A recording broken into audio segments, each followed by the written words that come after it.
समाधान समाधान समाधान।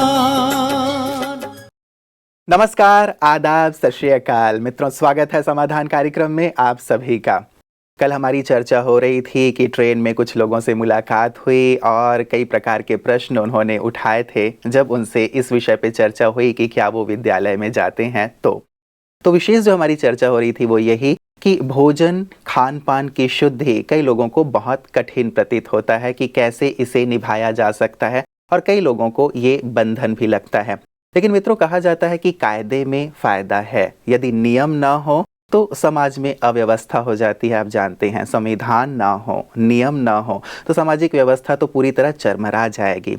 वैसे ही साधना और आध्यात्म का पथ भी मुझे ऐसा प्रतीत होता है कि नियमों पर बहुत ज्यादा आधारित है। यदि नियम ना हो वहाँ पे तो शायद उस प्रकाश तक, उस सत्य तक हम नहीं पहुँच पाएंगे। इसीलिए कुछ नियम जिन्हें पालन करना बहुत जरूरी है, उनमें शायद शुद्ध अन्न का भी बहुत ज़्यादा महत्व है। वैसे भी कहा भी जाता है कि जैसा अन्न वैसा मन। जिस प्रकार का अन्न हम ग्रहण करते हैं, हमारे मन में भी उसी प्रकार के विचार आते हैं। और यदि अन्न की अशुद्धि होगी तो आप जानते हैं कि विचार भी हमारे अशुद्ध हो जाएंगे।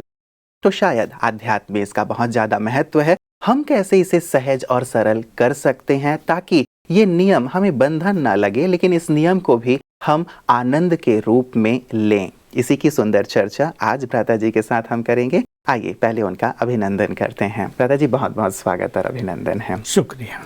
महत्व भ्राता जी बहुत इम्पोर्टेंट है कि भोजन के महत्व को समझना, उसके पश्चात ही शायद व्यक्ति उसे अपने जीवन में ला पाता है। तो ये जो शुद्ध अन्न की बात या खुद अपने हाथ से बना के भोजन ग्रहण करने की बात कही जाती है ब्रह्मा कुमारीज में, इसके पीछे का जो महत्व है वो जानना देखिए, चाहेंगे। शुद्ध अन्न से पहले मनुष्य को शुद्ध मन की जो फीलिंग्स हैं, उसका जो महत्व है उसको जानना आवश्यक है।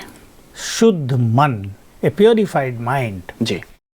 आज के परिवेश में हम देखें, बहुत लोग इसलिए परेशान हैं कि वो ज़्यादा निगेटिव सोचते हैं, न चाहते भी सोचते हैं। जैसे कोई बाह्य शक्ति उनको विवश करती है कि सोचते रहो। रोज ऐसे 2-4 फोन तो आ ही जाते हैं। दूसरा, जो इम्प्योरिटी बढ़ रही है, जैसे व्यसनों की बात है, नशे की बात है, जो युवकों में पनपती जा रही है तेजी से, तो मन प्योर नहीं रहा ना। मन निगेटिविटी की ओर चला गया, मन इम्प्योरिटी की ओर चला गया, मन बाह्य चीजों की ओर चला गया। एक ने बताया, अरे ये चीज लेने से वाह आनंद आ जाता है, दूसरे ने उसको स्वीकार किया, 2 हुए, 2 से 4, 4 से 8, और इस तरह बढ़ते बढ़ते हमारे संपूर्ण जो युवक समाज है उसको अपनी चपेट में लेता जाता है। तो इम्पोर्टेंट चीज है पवित्र मन, कि हमारे मन में जो कुछ हम सोचते हैं उसके वाइब्रेशंस, उसकी तरंगें चारों ओर फैलती हैं। अगर हमारा मन बहुत पवित्र होगा तो पवित्र वाइब्रेशंस चारों ओर फैलेंगे, जो बहुत बड़ी चीज है, जिसको आम व्यक्ति बिल्कुल नहीं जानता। वो सोचेगा कुछ भी फैले, इससे हमें क्या लेना देना। परंतु ये वायुमंडल दूषित होता है इम्प्योर वाइब्रेशन से। वायुमंडल दूषित होने से मनुष्य को अनेक बुरे कर्म करने की प्रेरणाएं मिलती हैं। वो उन बुरे कर्मों को ही ठीक मान बैठता है और इस कारण से संसार पतन की राह पर चल पड़ता है। अगर प्योर वातावरण हो तो बुरा कर्म शुरू करने से ही उसको अंदर से आवाज आएगी, नो, तुम्हें नहीं करना है, ये तुम्हारे लायक कर्म नहीं है, और वो अपने पवित्र कर्मों में प्रवृत्त रहेगा। इसलिए संसार के, हमारे चारों ओर के, हमारे घर के, हमारे ऑफिस, दुकान, बिजनेस, फैक्ट्री के वाइब्रेशंस को जितना हम शुद्ध रखेंगे, मान लो एक फैक्ट्री है, उसमें वाइब्रेशंस बहुत सुंदर हैं, प्रोडक्शन ज़्यादा होगा। कर्मचारियों में बहुत आपस में प्यार, एक दूसरे के लिए सम्मान, एक दूसरों को सिखाने की भावना, एक दूसरे का हाथ पकड़कर काम करने की इच्छा रहेगी। और अगर वहीं इम्प्योर वाइब्रेशंस हैं, वहाँ निगेटिव वाइब्रेशंस हैं, तो सब अपनी अपनी ढपली अपना अपना राग करेंगे, प्रोडक्शन में कमी हो जाएगी। जो मैनेजमेंट है उसको भी अनेक तरह के कष्ट होंगे कि वो स्ट्राइक करेंगे, कि वो स्ट्राइक करेंगे। तो प्योर वाइब्रेशंस बनाना बहुत आवश्यक है। इस बात को सभी समझ लें। हमारे संपूर्ण देश में यदि बहुत अच्छे योगी पवित्र वाइब्रेशंस फैलाकर पवित्र वातावरण निर्माण कर देते हैं तो बहुत आत्माओं को सुखद फीलिंग होगी, उन्हें समस्याओं के समाधान करने में मदद मिलेगी, उन्हें अच्छाई ग्रहण करने में मदद मिलेगी, बुराई के प्रति नफरत होगी, अलगाव होगा, और ये हमारे देश की उन्नति के लिए एक बहुत सुंदर बात होगी। क्योंकि किसी देश की उन्नति केवल पॉलिटिकल लेवल पर, एडमिनिस्ट्रेटिव लेवल पर बहुत अच्छे अच्छे मिसाइल्स बना लेने से, बहुत अच्छी और बिजनेस इंडस्ट्री पैदा करने से ही नहीं होती, लेकिन वहाँ के मनुष्य चरित्रवान न हो तो वो देश पतन की राह पर ही माना जाएगा। ऐसे बहुत सारे देश हैं आजकल। तो मन को शुद्ध रखना आवश्यक है, और मन की शुद्धि के लिए जहाँ और चीजें आवश्यक हैं, केवल भोजन नहीं, पर भोजन इम्पोर्टेंट फैक्टर है, क्योंकि अन्न हमारे शरीर में जाता है, वो हमारे ब्रेन को प्रभावित करता है, वो हमारे पूरे देह को प्रभावित करता है। इसलिए कहावत चली आ रही थी, लोग जानते नहीं थे पर कहते थे, जैसा अन्न वैसा मन, जैसा पानी वैसी वाणी। लोग बोलते रहते थे, हम लोग भी बचपन से सुनते आते थे। एक व्यक्ति ने गलत व्यक्ति के घर में जाकर भोजन कर लिया, वृत्तियां चेंज हो गई, घर में जाते ही लड़ाई कर दी शुरू पत्नी से। पत्नी कहने लगी, तुम्हें हुआ क्या? मैंने तो कोई गलती भी नहीं की, क्यों गर्म हो रहे हो, क्यों परेशान हो रहे हो? बहुत देर के बाद जब चित्त शांत हुआ तो समझ में आया, वहाँ भोजन करके आए हैं। इसके अलावा भोजन, देखिए बहुत सारे रेस्टोरेंट हैं, होटल्स हैं जहाँ भोजन बनाया जाता है, वहाँ की सात्विकता का क्या भरोसा। जो सब्जियाँ लास्ट में बच जाती हैं, जिनको कोई नहीं खरीदता, वो उन्हें सस्ते में खरीद लाते हैं। टमाटर खरीद लाते हैं जो टूटे फूटे बच गए उनको। इसलिए उसकी प्योरिटी का तो वैसे भी कोई उस पर विश्वास नहीं किया जा सकता। इसलिए अपने घर में बना हुआ भोजन ही सर्वश्रेष्ठ भोजन होता है, क्योंकि जिन वाइब्रेशंस में भोजन बनता है, इम्पोर्टेंट चीज यही है। हमारा एक किचन है, उसमें 2 बहनें काम कर रही हैं, वो बहुत प्यार से भोजन बना रही हैं, एक दूसरे से अच्छी वार्तालाप करते भोजन बना रही हैं, उनमें आपस में सामंजस्य बहुत है, तुम ये काम करो मैं ये करती हूँ, तो वाइब्रेशंस बहुत पॉजिटिव और सुंदर होंगे। भोजन को खाएगा, उसके चित्त में शांति और प्रेम, इसके बीज अंकुरित होने लगेंगे। एक दूसरे से कटुवाणी बोल रहे हैं, लड़ाई कर रहे हैं, ऐसा वैसा व्यवहार हो रहा है, आगे पीछे की सुनाई जा रही है, भोजन बन रहा है, भोजन में इम्प्योर वाइब्रेशंस चले गए।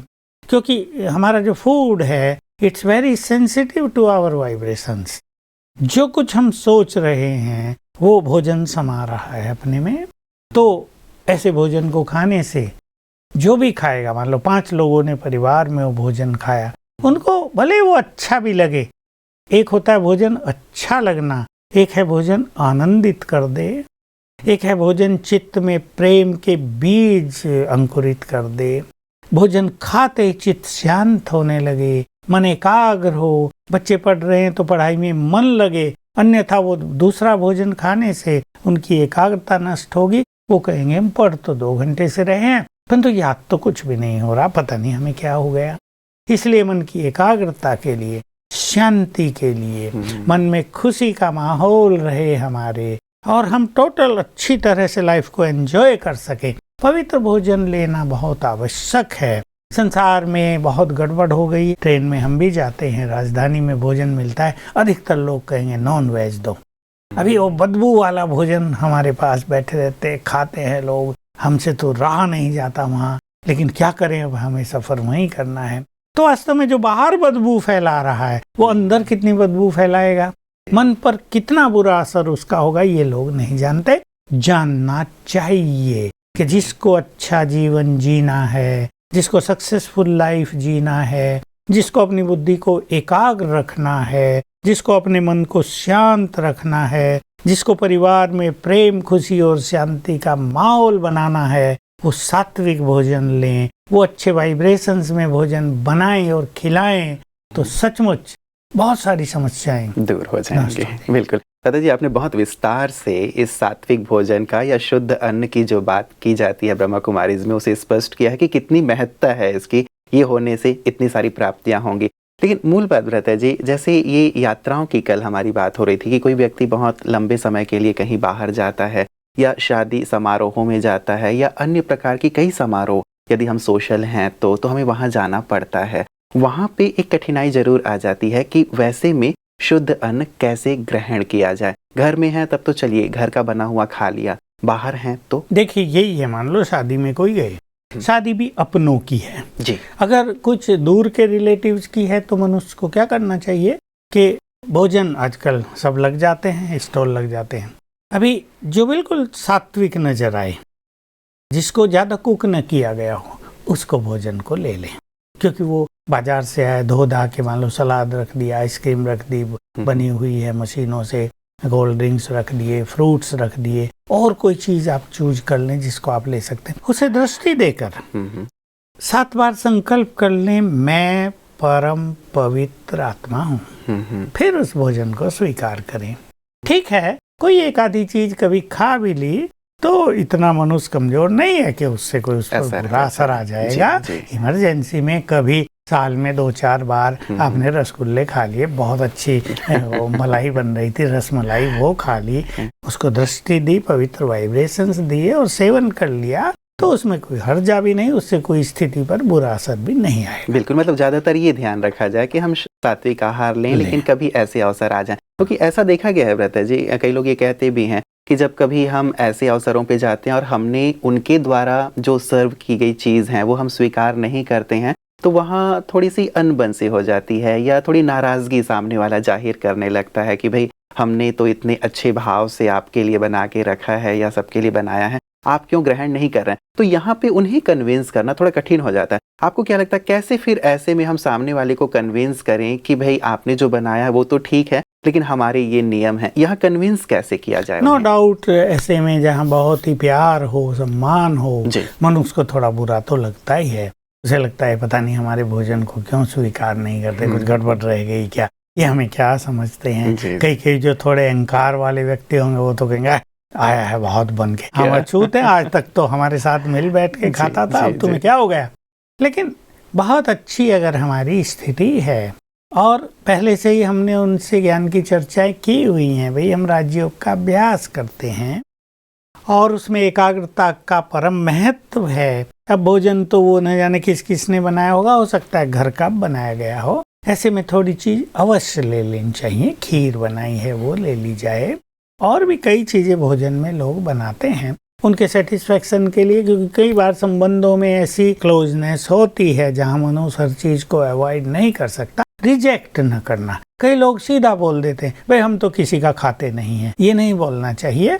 भाई हमारा जरा सात्विक नियम है, सात्विक हम भोजन लेते हैं, आपका भोजन भी बहुत सुंदर है, बहनों माताओं ने बहुत प्यार से बनाया है, हम आपका मान रखने के लिए थोड़ा थोड़ा ले लेते हैं, बाकी आप प्रसन्न रहो। अच्छी भाषा बोलेंगे तो मनुष्य अच्छी भाषा सुनकर प्रसन्न होता है, इसमें कोई तकलीफ नहीं होगी। बिल्कुल, मतलब उनको कन्विंस करने की आवश्यकता है।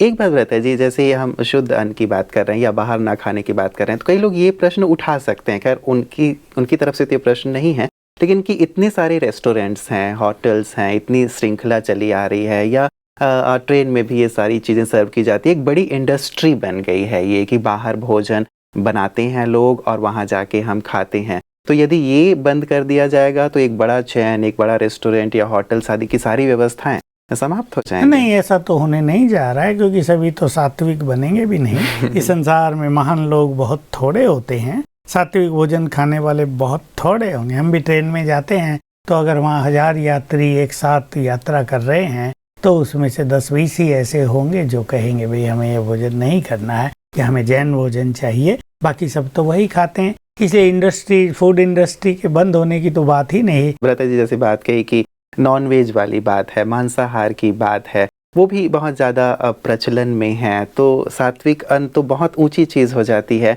लेकिन ये मांसाहार आदि की जब बात आती है कि मांस मदिरा आदि का सेवन, इस विषय पे आप क्या कहना चाहें? देखिए, मैं तो थोड़ा सा इतना ही कहूँगा कि मनुष्य एक बुद्धिमान प्राणी है, उसके विचार बहुत सुंदर हैं, सबसे सुंदर विचार मनुष्य को ही प्राप्त हैं।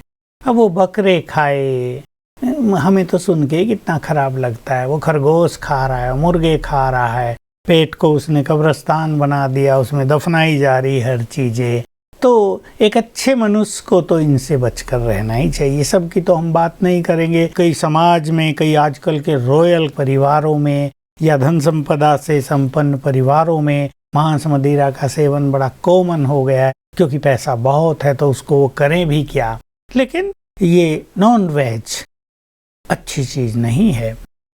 जिसको परमात्म प्यार पाना हो, जिसे ये इच्छा हो कि हम भगवान के नजदीक जाएं, और मैं तो ये कहूँगा जिसे अपने भारत देश से बहुत प्यार हो, वो अब प्योरिटी को अपनाए, क्योंकि इस देश को महान बनाने के लिए केवल पॉलिटिकल लेवल पर ये काम संभव नहीं होगा, क्योंकि केवल एक नेता ये काम नहीं कर सकता। उन बेचारों को भी काफी कष्ट होता है। हम सुनते रहते हैं मोदी जी सबको बहुत कहते हैं, अपने लोगों को, MP MLAs को, भाई मर्यादाओं का ध्यान रखो, अपने बोल अच्छे बोलो। लेकिन कई लोग तो बड़े अहंकारी होते हैं, कहते हैं हम तो बोलेंगे जरूर, हम तो ये बात अवश्य करेंगे। तो हम सबके सहयोग की जरूरत पड़ती है कि हम एक सात्विक वातावरण बनाएं अपने देश में, ताकि बहुत सारे अच्छे लोग बहुत हैं हमारे देश में, संसार के हर देश में ही होते हैं, हमारे देश में ज्यादा ही अच्छे लोग हैं। हमें गर्व होना चाहिए कि हमारा देश देवभूमि है,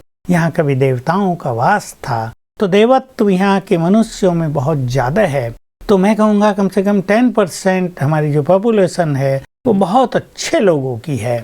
इसलिए उन अच्छे लोगों को अपने जीवन को, अपने मन को, अपनी बुद्धि को सात्विक रखकर इस देश को महान बनाने में, विश्व गुरु की उपाधि से अलंकृत कराने में अपने को जिम्मेदार समझना चाहिए, और अपने भोजन को पवित्र करना चाहिए, इन व्यसनों से भी मुक्त रहना चाहिए। और ये जो नॉन वेज और ये जो गंदगी है, गीता आदि में तो इसको राक्षसी भोजन कहा है, ये आसुरी संपदा वालों का भोजन कहा है। भगवान तो इसको बिल्कुल पसंद नहीं करते हैं।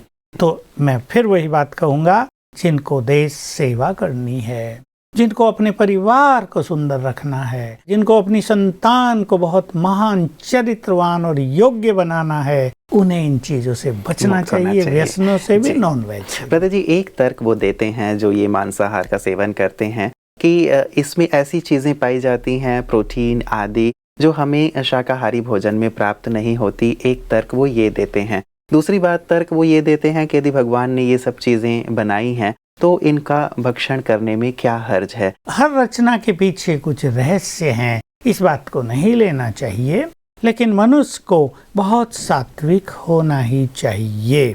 इसलिए भगवान ने रचना क्यों रची, इसका कोई महत्व नहीं है। तो ब्रदर जी, ये जो बात वो कहते हैं कि शाकाहार से हमें कुछ ऐसी चीजें प्राप्त नहीं होती। हाँ, देखिए हम लोग सदा से ही शाकाहारी है। मैं ऐसे करोड़ों लोगों को जानता हूँ, आप भी जानते हैं, सारा समाज जानता है, जो मांसाहार नहीं खाते। हमारे जैन समाज में बहुत सारे ऐसे लोग हैं, आर्य समाज, बहुत सारे लोग हैं जो इनको अवॉइड करते हैं। हमारे यहाँ आने वाले स्टूडेंट्स टॉप करने वाले हैं, बहुत ज़्यादा, बहुत होशियार स्टूडेंट्स हमारे यहाँ हमसे जुड़े हुए हैं, उन्हें कोई कमी महसूस नहीं। ये भी कहा जाता है मछली खाओ तो दिमाग बहुत बढ़ जाएगा। लेकिन हमारे यहाँ तो कोई मछली की क्या, खाना छोड़ो, उसकी बदबू से भी दूर रहते हैं, फेंको इसको, देखना भी नहीं चाहते। और मोस्ट इंटेलिजेंट जो पर्सनालिटीज हैं, जैसे हम लोग सात्विक भोजन के लिए तर्क ढूंढते हैं, खाने वाले खाने के लिए तर्क ढूंढ लेते हैं। लेकिन ऐसा कुछ बिल्कुल, मतलब फिर भी सत्य की एक खोज जरूर रहनी चाहिए कि सही क्या है, गलत क्या है, वहां तक पहुंच के व्यक्ति को सत्य को आचरण में लाना चाहिए। दूसरी बात ब्रता जी, भोजन के साथ साथ अब वही जो यात्री थे वो सोमनाथ से यात्रा करके आ रहे थे, अब चर्चा करते करते अब वो थोड़े नशे में आने लगे। तो मेरी समझ में नहीं आया कि ये लोग नशे में कैसे आने लगे हैं। तो मैंने पूछ लिया कि आप लोग कैसे नशे में आ रहे हैं। तो उन्होंने क्या किया था कि वो जो लिम्का की बोतल होती है उसमें उन्होंने शराब रखी हुई थी, अब उन्होंने डाला और पी लिए। तो जैसे पिया वो नशा उन्हें चढ़ने लगा। तो मैंने कहा आप लोग तो अभी यात्रा करके आ रहे हैं, सोमनाथ बाबा के दर्शन करके आ रहे हैं, और अभी आप लोगों ने मदिरा का सेवन किया। तो उन्होंने ये तर्क दिया हमारे बाबा भी मदिरा पान करते थे, या हमारे बाबा भी वो जो भांग ये चीजें ग्रहण करते थे। तो प्रता जी, ये एक मान्यता है कि शंकर जी, शिव जी ये सब चीजें ग्रहण करते हैं, इसलिए भक्त भी ये ग्रहण करते हैं। इस बात में कितनी सच्चाई है? जिनके दर्शनों के लिए भी प्योरिटी की आवश्यकता है, जिनके मंदिरों में भी पवित्र ब्राह्मण रखे जाते हैं, जूते लेकर भी अंदर नहीं जा सकते, जिनकी मूर्तियों को स्नान भी केवल पवित्र ब्राह्मण ही करा सकते हैं, वो स्वयं पवित्र और तामसिक कैसे होंगे? इसलिए ये मान्यताएं गलत हैं। और यही हम सदा कहते हैं कि एक और लोग दर्शन करके आ रहे हैं, यात्राएं करके आ रहे हैं, चारों धाम की कर रहे हैं, दूसरी ओर अपने जीवन को शुद्ध सात्विक नहीं कर रहे हैं, तो इस भक्ति का कोई फायदा नहीं। ये केवल दिखावा है, ये केवल समय और मनी नष्ट करने का एक तरीका है। भक्ति या ज्ञान वही श्रेष्ठ है जो जीवन को शुद्ध करे, जो विचारों को शुद्ध करे, जो हमारे खान पान और चरित्र को शुद्ध करे, अन्यथा इन सब से कोई फायदा नहीं। इसलिए लोग ये प्रश्न करते हैं कि बहुत सारे तीर्थों पे भगदड़ होती है, लोग मर जाते हैं, क्यों भगवान उनकी मदद नहीं करता? भगवान मदद उनकी करता है जो पवित्र और शुद्ध हैं। बिल्कुल। तो भ्राता जी, ये जो शास्त्रों में ये बात दिखा दी गई है कि भोलेनाथ जी भी इनका सेवन किया करते थे, तो शायद ये उनके तर्क को थोड़ा सा पक्का कर देता है, पुख्ता कर देता है, और वो फिर इन चीज़ों का सेवन करते हैं और यही तर्क देते हैं। तो ये जो शास्त्रों में बातें आ गई हैं, इस बात के विषय में फिर आप क्या कहें? ईश्वरीय नशे की बात थी। ये महान तपस्वी, देखिए शंकर जी को महान तपस्या में दिखाया जाता है। इस ईश्वरीय नशे को तो लोग समझ नहीं पाए। उन्होंने सोचा महादेव जी भी भांग धतूरा पीते थे। एक्चुअली कोई भी महान और कोई भी महान तपस्वी इन व्यसनों में नहीं रहता है, क्योंकि ये व्यसन मनुष्य की एकाग्रता को नष्ट करते हैं। तो बिल्कुल सात्विक ही होना चाहिए। बात ईश्वरीय नशे की है। पता जी, कुछ लोग ये तर्क देते हैं कि भांग या ये इस प्रकार के नशे हमें उस अतीन्द्रिय सुख की ओर ले जाते हैं जिस सुख में शायद महादेव जी भी रहा करते थे। इन लोगों को अतीन्द्रिय सुख का ज्ञान ही नहीं। गीता पढ़ें वो लोग, उसमें पता चलेगा। अतीन्द्रिय सुख पूछना हो तो उनसे पूछो जो आत्मिक स्वरूप में स्थित रहते हैं। आजकल के युवक भी तो यही कहते हैं। फिर इन महात्माओं में और युवकों में, फिर युवकों बेचारों को बुरा क्यों माना जाए? तो वास्तव में ये अतीन्द्रिय सुख है ही नहीं, ये तो सभी सुखों को नष्ट करने की चीज है। असली सुख तो ईश्वरीय सुख, ईश्वरीय नशे से प्राप्त होता है। जी जी जी। चलिए भ्राता जी, बहुत बहुत शुक्रिया। आपने बहुत सुंदर उत्तर दिए हैं और मुझे लगता है कि शायद जो ट्रेन में मेरे साथ सफ़र कर रहे थे उनको ये उत्तर मिल गया होगा। एक प्रश्न शेष रह गया है, वो मैं कल आपसे लूँगा, आज वक्त हमें इजाज़त नहीं दे रहा है। आज के सुंदर प्रकाश के लिए भ्राता जी आपका बहुत बहुत शुक्रिया। मित्रों, भोजन की, शुद्ध भोजन की बात हो रही थी और भ्राता जी ने बहुत विस्तार से इसे स्पष्ट किया है कि क्यों ये बहुत ज़्यादा महत्ता रखता है हमारी आध्यात्मिक उत्थान के लिए ही नहीं, लेकिन हमारे मानसिक बौद्धिक उत्थान के लिए भी, और साथ ही जीवन के हर क्षेत्र में सफल होने के लिए भी। एक संत जी किसी राजा के यहाँ गए हुए थे, वहाँ उन्होंने भोजन स्वीकार किया और उनके मन में ये विचार आया कि यहाँ पे जो सोने की वस्तु रखी हुई है, इसे उठा के मैं ले चलता हूँ अपने आश्रम में। उन्होंने वो सोने की वस्तु उठाई और अपने आश्रम में पहुँच गया। दूसरे दिन जैसे ही आश्रम में पहुँचे, उन्हें विचार आया कि अरे मैं तो सन्यासी हूँ, मैंने सारे संसार का त्याग किया हुआ है, मैं तो ब्रह्म में लीन रहने की साधना करता हूँ, और मैंने ये क्या किया, मैंने ये वस्तु कैसे उठा ली? उनकी समझ में नहीं आया। वापस उस वस्तु को लेकर राजा के पास गए। उन्होंने राजा से क्षमा याचना की, चीज वापस की और ये पूछा कि भोजन कल किसने बनाया था। तो उन्होंने रसोइये को बुलाया। जब रसोइये से बात हुई तो रसोइये ने ये स्पष्ट किया, मेरे मन में हमेशा से ये भाव रहता था कि ये सोने की वस्तु यहाँ पड़ी हुई है, मैं उसे उठा करके अपने घर ले जाऊं। मित्रों, वास्तव में भोजन बहुत सेंसिटिव है। जैसे भ्राता जी ने कहा, हमारे मन के विचारों को भी ग्रहण कर लेता है और जो उसे ग्रहण करता है, खाता है, उसके मन में भी वही विचार आते हैं। इसलिए बहुत आवश्यक हो जाता है कि हम शुद्ध और सात्विक अन्न ग्रहण करें। और जहाँ तक बात रही मांसाहार की, यदि आप बूचड़ खाने में जाकर के देखें किस प्रकार से जो जिनको कत्ल किया जाता है जीव जंतुओं को, और उनकी यातना, उनकी पीड़ा को यदि आप देख पाएंगे तो शायद आप फिर कभी भी मांसाहार का सेवन नहीं करेंगे। हमारी तो संस्कृति रही है जियो और जीने दो की। परमात्मा ने सबको बनाया है, सबको जीवन दिया है। यदि हम किसी को जीवन नहीं दे सकते तो जीवन का हरण भी नहीं करना चाहिए। इस पे बहुत गहराई से विचार जरूर कीजिएगा और साथ ही अपना ख्याल भी अवश्य रखिएगा। कल पुनः आपसे मुलाकात होगी। नमस्कार।